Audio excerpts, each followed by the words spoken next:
Hello, everybody, and welcome back to the Alopecia Angel podcast, Awaken a Hair Growth. I am your host, Johanna Dahlman. Today, we're going to be talking about triggers in hair loss. These are generalized aspects, factors that could be triggering your hair loss. However, for many people, it's never just one thing. In all of the 8 years that I've been doing this, it's never just one thing. It's multiple things that add up to hair loss. It's multiple things that add up to hair growth. This is why I say that healing and reversing hair loss, alopecia, is multiple factors. It's like a 100-piece puzzle. This is so key to understand because if we're always looking for the one thing, we're never going to find it. It's a lot of things. And so this is why inside the Hair and Heal program that I offer, there's a 12-page evaluation because it takes that plus even conversations outside the evaluation to really get to all the root causes as to why this is happening. It's never just one thing. And if you think about it too, however old you are, let's say you're 30, you have 30 years of a health resume, and all these things, all these factors are taken into consideration, and it's needed to. But here are some triggers that do cause hair loss. And granted, for those of you who don't know or who are new to me, on my website at alopeciaangel.com, you have on our homepage a free PDF for medications that cause hair loss. You also have the side effects PDF for alopecia meds and what those side effects look like. And you also have hair products that also cause hair loss and who have been in lawsuits for hair loss. And so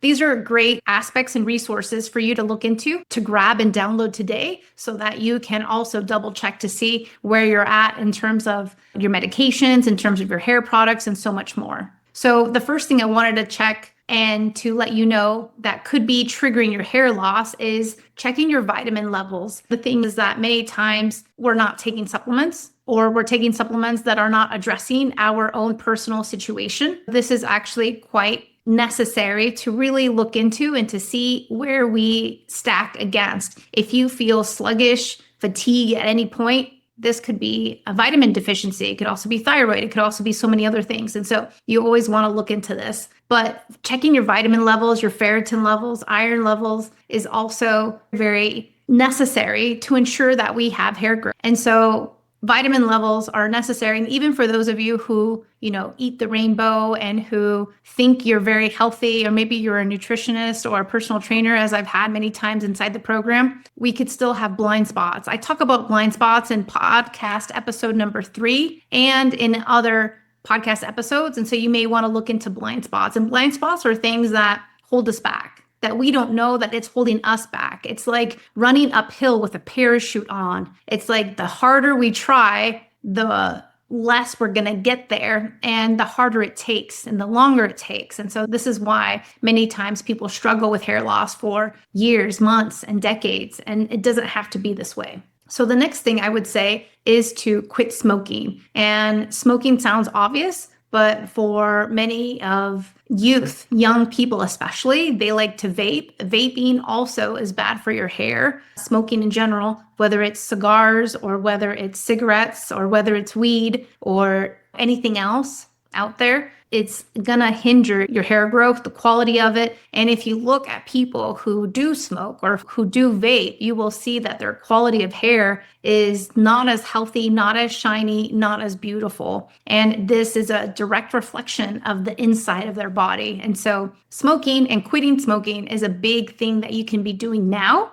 to have better hair. Avoiding burnout is also an interesting aspect of, and a huge factor, because the thing is, sometimes we don't understand that we're actually going through our burnout. A couple podcast episodes prior to this week, maybe around 3 or 4 weeks ago, I had a podcast episode about the top jobs and work industries, career industries, work environments that have the most stress and cause the most hair loss. And so this is also a good episode to review back on, because burnout is something that has plagued our society now for the years, for the past 5, 10, 15 years. And it's not until recently that we've actually pointed this finger towards burnout. And burnout can look so different to so many different people, but at the same time, what it is, it's chronic stress. It's too many years, too many months, too many decades of having to work in one capacity or another, whether it's in a corporate job or whether it's taking care of maybe an elderly parent or kids or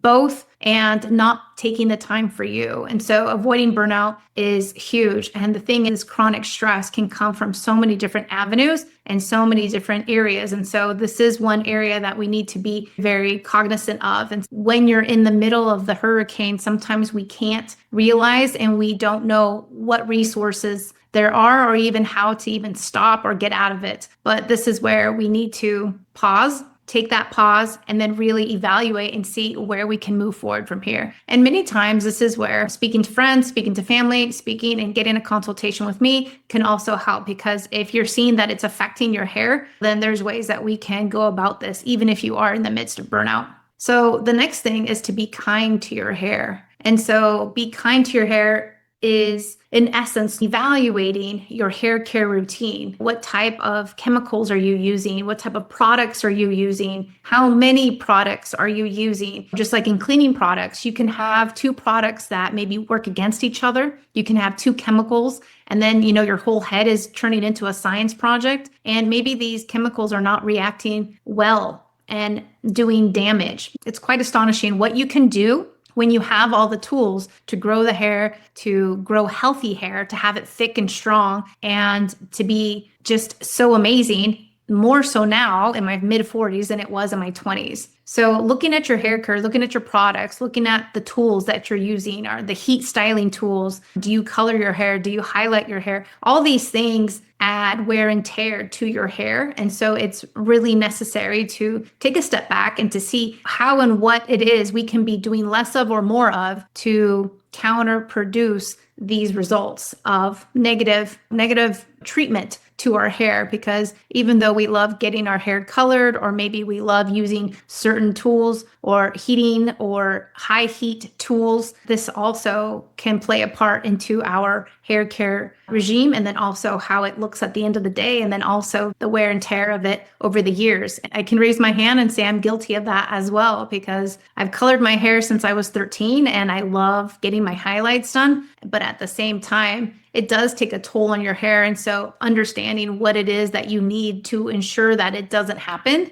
and then healing it as you're getting ready for that next color, is also part of that plan too. The next thing is diet. Now, if you've been following me, whether it's today or a few weeks or even months or years, you understand that diet is critical. It's essential. It's a building block. It's the foundation to living a healthy life, to being your best, but then also to supporting your hair growth, to supporting your lifestyle, to supporting everything that we're doing inside the Hair and Heal program, but even outside. Just having a clean diet is so necessary. And this will look a little different for each person, for every stage of life, but really honing in on those key vitamins and minerals, ensuring that we're drinking enough water, and understanding how food plays a big part into our everyday is huge, especially when it comes to autoimmune, especially when it comes to chronic diseases, especially when it comes to hair loss in general. Diet is the foundation, and that's across the board. This is really necessary to understand, because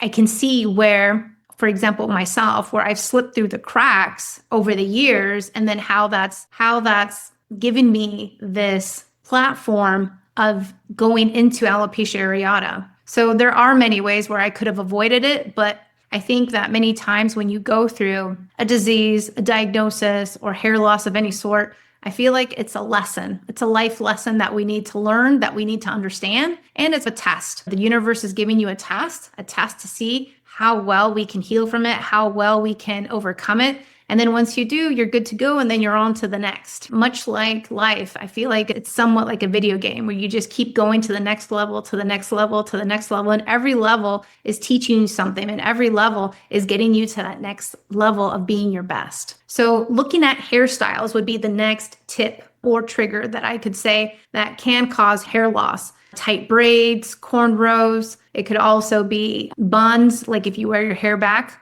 in a tight bun, let's say as a ballerina, or any one of this type of restriction where it's being pulled and pulled on a regular basis can cause traction alopecia, which is normally in the front ends. It could also cause hair loss in general all over, not just in the front. And so being weary of this and of that different hairstylists, I've actually had a different podcast regarding different hairstyles and all the different pros and cons of them, and then which ones to avoid. But yes, definitely braids, tight buns, slick backed hair, high ponytails, all these things can cause hair loss. The next one, what you might be really unaware about, is excessive drinking. And as we go into the holiday season, there is a time to be merry and there is a time to have that drink. I would say that alcohol in general, it does impact hair growth. It impacts hair growth on many levels. It messes with your hormones. It has a lot of sugar, but then also it depletes you from different vitamins, which are key for hair growth. And so there is a ripple effect to too much drinking, just like the smoker. If you've seen people who drink too much, you would probably also notice that their hair is probably not the healthiest. And so there's only so much you can do from the outside,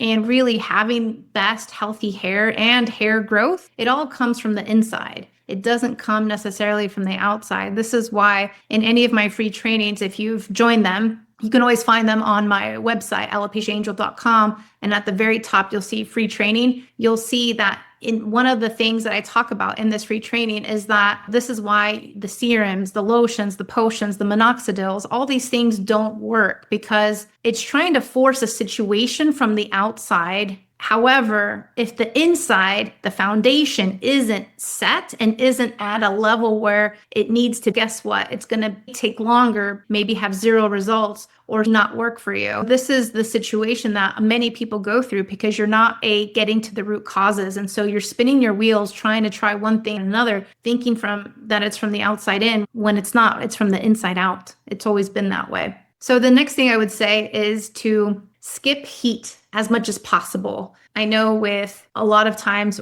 now, especially in wintertime, right? As we're going into winter, we like to be indoors in high heat places, maybe in saunas. We tend to like being in hot tubs, just being in heat. Plus, on the addition of using a lot of high heat styling tools, such as curling irons, such as straightening irons, or even hair dryers of any sort. I would say be mindful. There's actually a hair dryer that I really like that circulates and oscillates through so that you're never ever given a big spout of high heat. It oscillates through high, medium, low. So you're always getting a very even keeled situation. I don't know about you, but as a kid, my mom, she would always burn my scalp with the high heat from the hair dryer while she was drying my hair. So you want to be mindful of how fast we're going. And just like food, you put it in the oven in high heat and what happens? It burns. So the same thing is happening with our hair, whether you want to realize it or not. And that's the thing. We need to be more self-aware of what's happening and what's going on,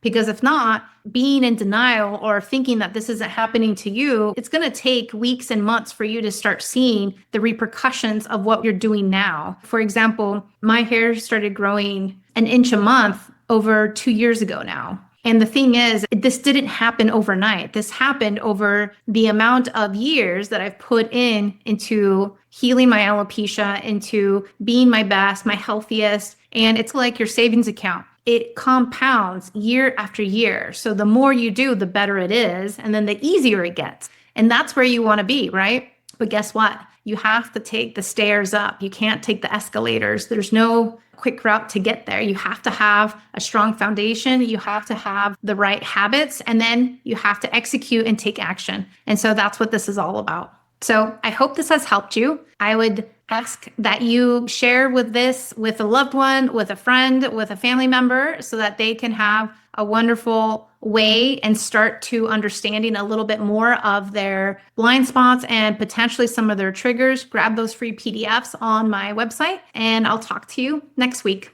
Thank you so much. Take care. Thank you for listening to the Alopecia Angel podcast, a positive light in healing alopecia. You can do this, and we can help. Spread the word that reversing alopecia is possible by telling your friends and family.